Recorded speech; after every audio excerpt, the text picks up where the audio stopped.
slow rumble thunder round. So there's just, the question was, what do you think are going to be the new big SEO strategy tactics for the year? Now that siloing. Twitter silos. No. The thing, put it another way, what's exciting you about SEO right now? You're looking at it and going, this is cool, there's some good stuff going on.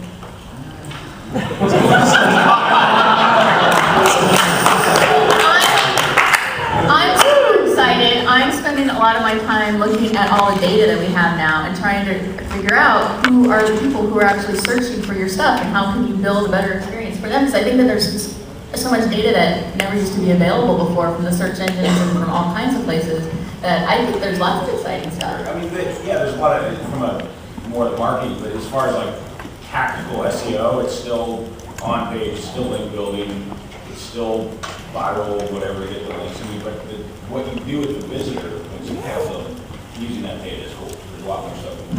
What about what we're not excited about? Who here hates the local box? You guys get that? The local box. It shows up for broad, ridiculous phrases and gives me businesses that are in West Hollywood, and I'm way far away from it. Sand Burger King nearby? Yeah, it's like, so that, I guess as far as opportunity, I'm not excited with the testing they've done and where they look like they're going with it, but as far as opportunity, I think local box, shenanigans might be good. I would say as far There's a lot of pretty clever stuff going on in there if you take some time to explore. They probably need to move a few more people into that department. What excites me? I would say that I'm actually like, and I know he's in the back of the room, so he's probably gonna be real happy. But I would actually say that I'm actually happy that Google's making it a little easier for us to fix sites when we come across them and get crap URLs out of the index and redo the sites. Again, I would prefer a 301 migration, a way to tell them that we're 301ing the site, and I would prefer a wildcard removal for to remove 404s. I know he's sitting over there to the left, so hopefully I'm going to get those two things this year. But I'm actually I'm just excited that we do have some ways to get this stuff done a little quicker. So just to give them some credit for what they're doing. I'm most excited about the new search opportunities, the new outlets. Larry Page talked about it a little bit this last week about instant search and real-time search. We saw some new search engines pop up that are indexing Twitter URLs. Topsy popped up about a week ago, and they had some pretty good traffic come through a lot of their URLs that they crawled. And also what's going on in Microsoft, that's new. So there's a lot of new stuff coming out with new search engines that are not Google, like Bing, because it's not Google. So Yeah, real-time search, instant search, real-time like Twitter search, that's awesome. That's new. That's totally new. That's a new ballgame. It's like meta tags and info seed. For me, search analytics is really exciting because he was serious. I gotta say, because we did an entire show in Toronto on search analytics, and one of the nice things about the show is there was no other shining object to go to, right? There was no link building session that we ran into, and it was 2 days, that was the only thing we talked about was analytics. And people were really jazzed about it because they had these visitors, and they just, I don't know, I kind of felt like they were like, it was almost like a relief that they didn't feel like they had to be distracted by how do I get more of the traffic in and how am I doing more with the traffic that's already arriving.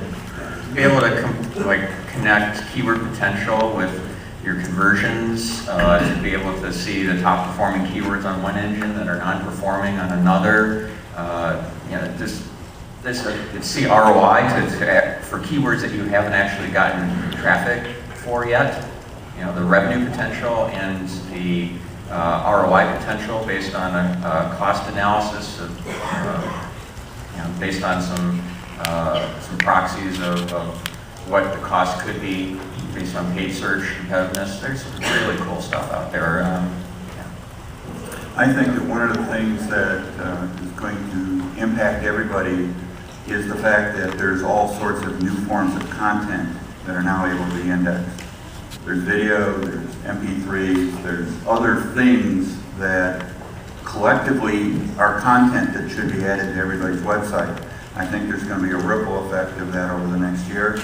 And I'll forecast that we're probably going to have a lot of people starting to panic about SEO, so they might actually implement our changes. Yes. I think that would be good. I'm actually a little excited about the micro format stuff that's coming out, highlighting reviews and that sort of stuff. But what's really got me jazzed is this architecture thing. It's called Silently.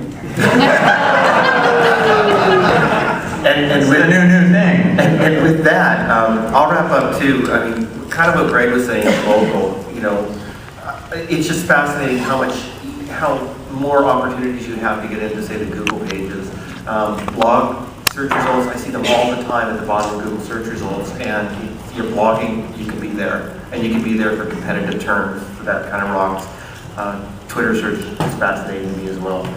You know, I hope they clean up the spam eventually, but it's just fascinating to watch. And oh, that service was Topsy. I heard some people go top. It was topsy.com. That's pretty neat to check out. And we're going to wrap it up there, but they can all cost you later. Here you go. So first of all, before you go, the evaluation forms are really important. We do read them, so I really want to hear what you like, what you dislike, so we can tune things up better. I thank you all for coming out to the show again, and thanks to all of our panelists for being here for a long time.